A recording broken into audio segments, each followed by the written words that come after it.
शेख साहब, मैं पाकिस्तान से उम्रे पे आ रहा था, तो कुछ दोस्त थे मेरे जिन्होंने कहा मेरा ये मुसीबत है, ये अंगूठा उन्होंने दिया है। कहते हैं कि ये हजर अस्वद पे, खाना काबे पे, मकाम इब्राहिमी पे, हरम शरीफ में जाके यहाँ पे वो दम कराएं और लेके आए, तो हम इसकी पाबंदी करेंगे, ये हाथ में डालेंगे। तो ये मैं आपसे पूछने आया हूँ कि ये जायज़ है इस्लाम में कि ना जायज़ है शेख साहब? यानी क्या कहा कि वहाँ काबतुल्लाह पे लगाना है? जी, काबतुल्लाह पे इसको इस तरह जरा वो कर दें इस अंगूठी को? जी, सबको।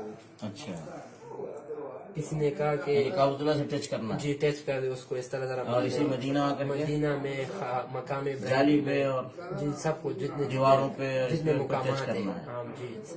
और फिर जब ले जाएंगे आप तो पहनेंगे? जी, हम कहते हैं हम उंगलियों में पहनेंगे और ये बख्तवर भी उससे होगा, फायदा होगा उनको। हमें बहुत फायदा होगा। तो मैंने कहा मैं ले जाऊंगा, मुझे कोई गरज नहीं है। लेकिन आपने किया इसको कुछ लगाया काबा पे? शेख साहब मैंने किया, लगाया। हाँ। इल्म नहीं था, इसलिए आपसे मिलने आया था मेरा।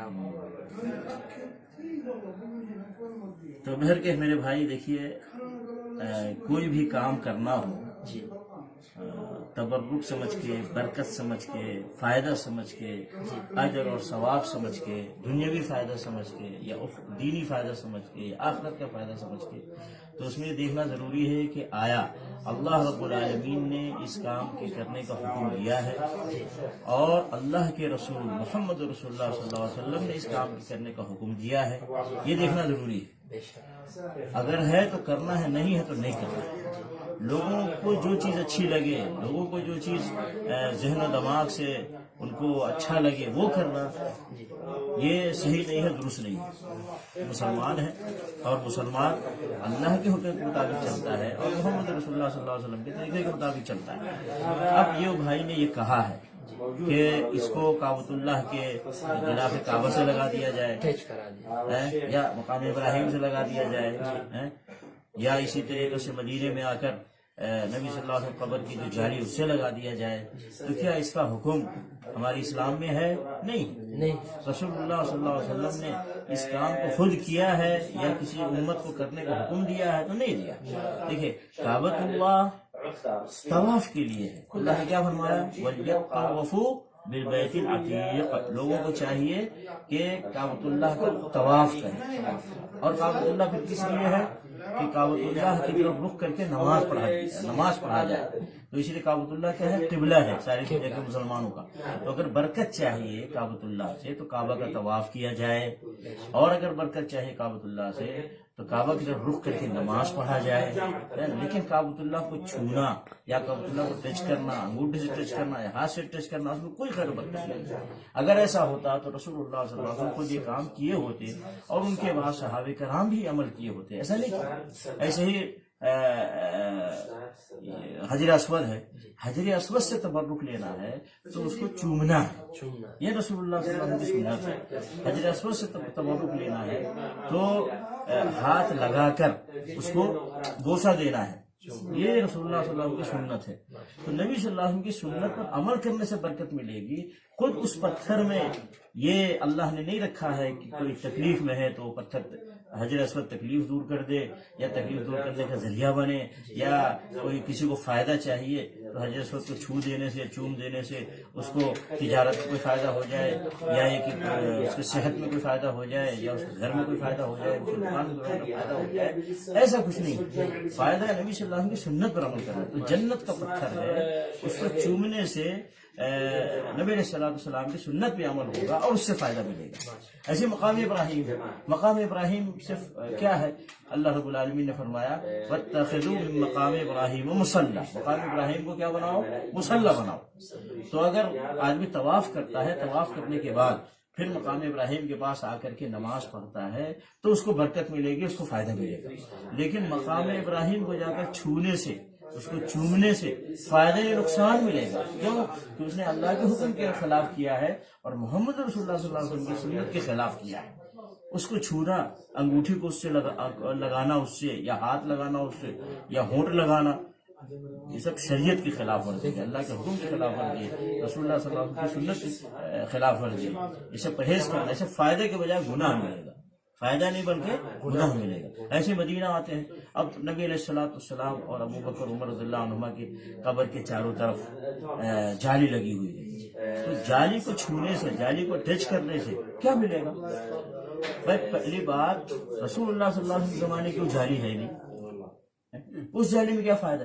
جالی تو صرف اس لیے لگایا گیا ہے کہ رسول اللہ صلی اللہ علیہ وسلم کا جو گزرا ہے جس کے اندر قبریں ہیں اس کو چاروں طرف سے گھیر دیا جائے، اس کو گھیر دیا جائے، اس کو محفوظ کر دیا جائے. یہ مقصد ہے جالی کا. کسی زمانے میں لکڑی کی جالی تھی، بعد میں وہ جالی آگ لگنے کی وجہ سے جل گئی تو یہ جالی پھر لوہے کی لگائی گئی ہے. اب یہ جالی آج ہے، کل کو نہیں پتا، اس جالی کو ہٹا کر کوئی اور جالی لگائی جائے گی. جالیوں میں کوئی برکت نہیں ہے. ایسی مسجد نبوی کے دیواروں میں کوئی برکت نہیں ہے، دروازوں میں کوئی برکت نہیں ہے. برکت ہے رسول اللہ صلی اللہ علیہ وسلم کی سنت پر عمل کرنے سے. ہم جائیں نبی صلی اللہ علیہ وسلم کی قبر کے پاس، السلام علیکم یا رسول اللہ، ثواب ملے گا.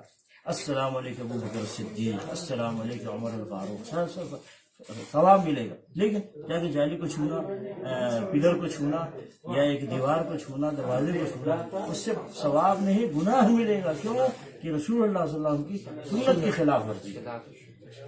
تو اس لیے جن بھائی نے یہ دیا ہے انہوں نے خود غلط کیا ہے، اور آپ خود کہہ رہے ہیں کہ مجھے معلوم نہیں تھا اس لیے میں لے کے آیا ہوں، اور آپ کی اچھی بات ہے کہ آپ نے سوال کر دیا ہے.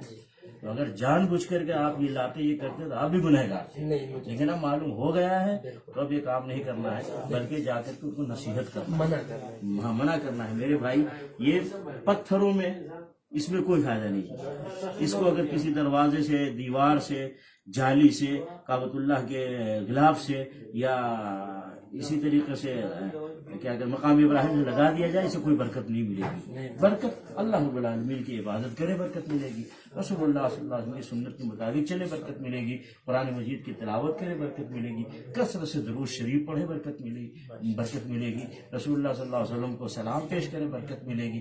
لیکن نبی صلی اللہ علیہ وسلم کا نام چومنے سے برکت نہیں ملے گی، قرآن چومنے سے برکت نہیں ملے گی، مسجد کو چومنے سے برکت نہیں ملے گی، مسجد میں عبادت کرنے سے برکت ملے گی، کعبۃ اللہ کی پردے کو چھونے سے برکت نہیں ملے گی، کعبۃ اللہ کا طواف کرنے سے برکت ملے گی. سمجھنا ہے شریعت نے جو طریقہ بتایا ہے اس کے مطابق چلنا ہے، اور جو شریعت میں جو ثابت نہیں ہے اس کو نہیں کرنا ہے، ورنہ گناہ ملے گا. نبی علیہ السلام نے فرمایا فمن رغب عن سنتی فلیس منی، جو میرے طریقے سے ہٹ گیا اس کا میرے ساتھ کوئی تعلق نہیں.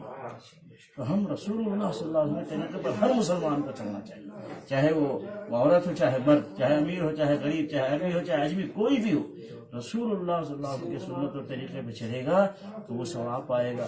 نبی علیہ السلام کے طریقے سے ہٹے گا وہ گناہ پائے گا، کیونکہ اللہ رب العالمین نے رسول اللہ صلی اللہ علیہ وسلم پیروی کا حکم دیا ہے. کیا فرمایا اللہ رب العالمین نے؟ وَإِن تُطِيعُوهُ تَهْتَدُوا، تم اگر اس رسول محمد صلی اللہ علیہ وسلم کی اطاعت کرو گے تو ہدایت پہ رہو گے. وہ ہمارا اللہ رب العالمین رسول اللہ صلی اللہ علیہ وسلم کی اطاعت کرنا یہ ہدایت کی علامت ہے، ہدایت کی پہچان ہے. تو رسول اللہ صلی اللہ علیہ وسلم کے طور طریقے پہ چلنا ہے مسلمان کو، یہ نہیں کہ ان سب طریقے پہ چلنا ہے. ان سب میں کیا فائدہ رکھا ہے اس سب میں، سمجھ گئے نا؟ اب دیکھیے اسی طریقے سے یہ انگوٹھی ہے، یہ اس کے اندر 999 نمبر لکھا ہوا ہے. اسی طریقے سے اس میں بھی کچھ نمبر لکھا ہوا ہے، یعنی میتھمیٹک کا حساب ہے، نمبرات ہیں 230 420 560 480 کا، اور اس کو لوگ سمجھتے اس سے فائدہ ہوتا ہے. بھائی اگر اس نمبرات سے فائدہ ہوتا ہے تو پوری میتھمیٹک کی کتاب رکھ لو نا اپنے پاس، فائدہ ملے گا. کسی کالج سے جاؤ، بولے میتھمیٹک کی کتاب دے دو، کیا بھائی میں ساتھ میں رکھنا ہے، میں پریشانی سے میری دور ہوگی، مجھے کوئی فائدہ ملے گا، میری دکان میں فائدہ آئے گا، میری آفس میں فائدہ آئے گا، میرے گھر میں فائدہ آئے گا. اب اس میں تھوڑے نمبرات لکھے ہوئے، دیکھیے تھوڑے نمبرات لکھے ہوئے ہیں، میتھمیٹک ہے یہ، اس میں کیا ہے کچھ بھی نہیں. یہ مسلمان اس وقت کتنی جہالت پہ چل رہے ہیں. وجہ یہ ہے کہ انہوں نے قرآن کو ترجمے سے نہیں پڑھا، اللہ کے نبی صلی اللہ علیہ وسلم کی حدیث شریف کو ترجمے سے نہیں پڑھا، انہوں نے دین اسلام کو نہیں سمجھا ہے. اور یہ وجہ ہے کہ ان سب چیزوں کے اوپر چلتے ہیں اور بجائے نیکی کہ وہ گناہ پاتے ہیں. تو مسلمانوں کو اس سے دور رہنا چاہیے، پرہیز کرنا چاہیے. اللہ رب العالمین ہمیں آپ کو، دنیا کے سارے مسلمانوں کو اسلام کو سمجھ کر اسلام پر چلنے کی توفیق عطا فرمائے. جزاک اللہ.